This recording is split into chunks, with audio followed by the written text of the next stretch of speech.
Hello කොහොමද ඔයාලට? ඔන්න මම ඉතින් අද මහවැස්සෙම ෆලූඩා ඩ්‍රින්ක් එකක් හදන්න තමයි මේ ලෑස්ති වෙලා ඉන්නේ.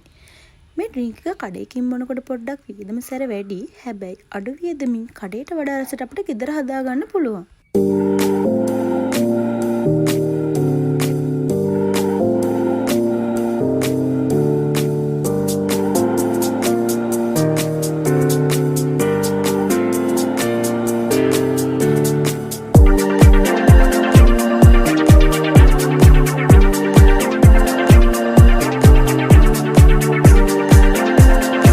බලමු මොනවද අවශ්‍ය කරන ද්‍රව්‍ය කියලා. මෙතන මම ෆලූඩා කුඩු ග්‍රෑම් 100ක් අරගෙන තියෙනවා. පොඩි ජෙලි පැකට් එකකුයි කසකසායට අවශ්‍ය නම් පමණක් කරගන්න. මොකද ෆලූඩා මික්ස් එක ඇතුලේ කසකසායට දාලා තියෙනවා. එලකිරි ලීටර් එකක් අරගෙන තියෙනවා. තව වෙනිලා මික්ස් කරපු අයිස් ක්‍රීම් එකකුත් අරගෙන තියෙනවා.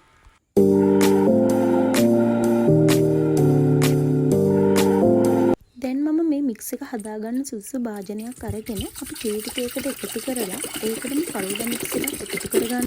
දැන් හොඳට මේ දෙකම මික්ස් කරලා අපි ලිපෙන් තියලා මීඩියම් හීට් එකේ වගේ මේ කිරි ටික හොඳට උතුරවා ගන්න ඕනි.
දැන් අපි හදාගත්තු ෆලූඩා මික්ස් එක මේ විදිහට හොඳින් නිවෙන්න තියලා ඊළඟට අපි ජෙලි මික්ස් එක හදා ගන්න ඕනි.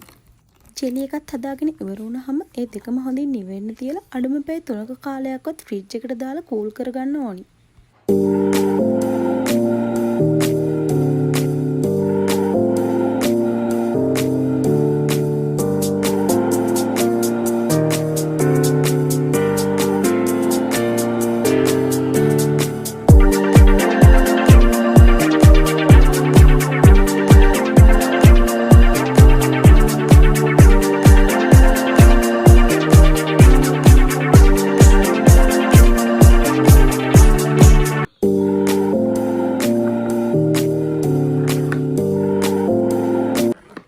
ජෙලි එක සෙට් වුණාම මේ විදිහට කෑලි වලට අපි මේක කපා ගන්න ඕනි. ඊට පස්සේ ඉතින් අපිට ඩ්‍රින්ක් එක හදා ගන්න තමයි තියෙන්නේ. මේ තියෙන්නේ අපි උතුරවලා කූල් කරගත්තු ෆලූඩා මික්ස් එක. ඔයාලට ඕනේ නම් අයිස් කැටත් එකතු කරගන්න පුළුවන්. කසකසායටත් තියෙනවා. මේ සීඩ්ස් වලට පුළුවන් අපිට අපේ ඇඟේ තියෙන අහිතකර කොලෙස්ටරෝල් පාලනය කරන්න. ඒ වගේම ස්ථූලතාවය අඩු කරන්නත් මේ සීඩ්ස් වලට පුළුවන්.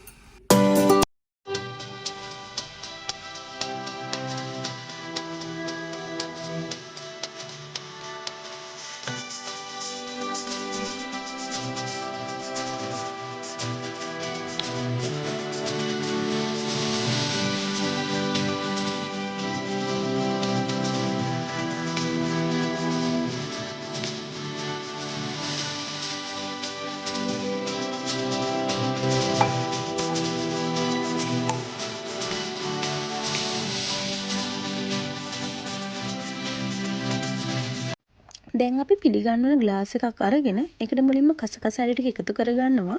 ඊට පස්සේ ජෙලිත් එකතු කරලා මේ විදිහට ෆලූඩා මික්ස් එකත් එකතු කරලා ඊට උඩින් අයිස් ක්‍රීම් උත් දාලා අපිට පුළුවන් මේක සර්ව් කරන්න. මේ තියෙන්නේ මම හදපු ෆලූඩා ඩ්‍රින්ක් එක. ඉතින් ඔයාලත් මේ විදිහට ගෙදරදීම ෆලූඩා ඩ්‍රින්ක් එකක් හදලා try කරලා බලන්න. මගේ වීඩියෝ එක බලපු අයට thank you. ආයෙත් වීඩියෝ එකකින් හම්බ වෙමු.